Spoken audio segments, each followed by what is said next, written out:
Welcome to another edition of Coffee with Capril. No, I'm not in a winery. This is actually the upstairs of our house. The old house had a very cool little wine cellar. I used to call it the grotto because it had these stone walls to it. So when we moved here, we got all the wine stuff, just had to find a place for everything. So anyway, I don't know if this is truly a wine room. Anyway, I hope you're doing well. And I wanted to talk to you a little bit about travel. Now, this has been a weird year, and I know a lot of people are afraid of travel. And you know what? You make the best decision for yourself. But I want to give you some experience of my own from both 2001 and just recently this year. In 2001, I was going back and forth from Kansas City to Cincinnati just about every other week. And of course, 9/11 occurs in 2001, and there was mass panic. Now, I continued to fly. And people started asking me very often, what's that like? Are you afraid to fly? And I said, no, to tell you the truth, it's never been safer in my opinion because security was over the top. So life continued to move on just fine. And I traveled originally, I didn't have a lot of people on the plane with me, which frankly was a lot. It was nice. Fares went down. Wasn't good for the overall economy, but things got to normal.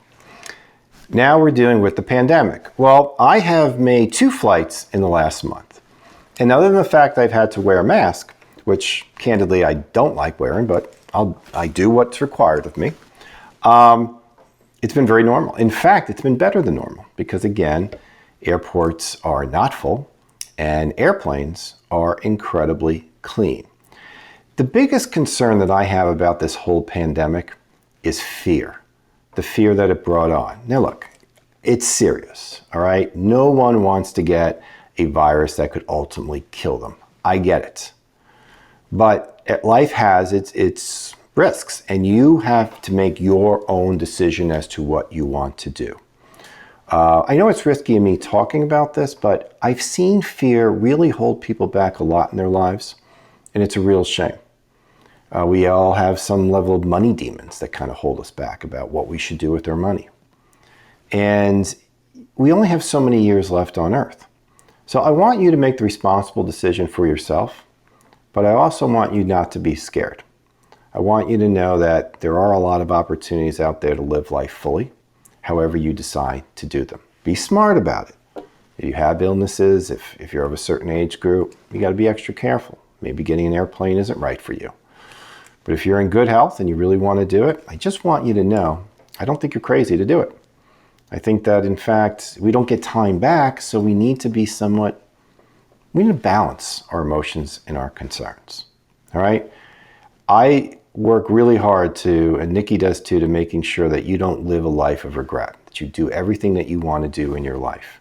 And I don't know when this is going to go away, but I know we won't get that time back. So however you best can do it, try to fill that time, but do your best to overcome fear if you possess it.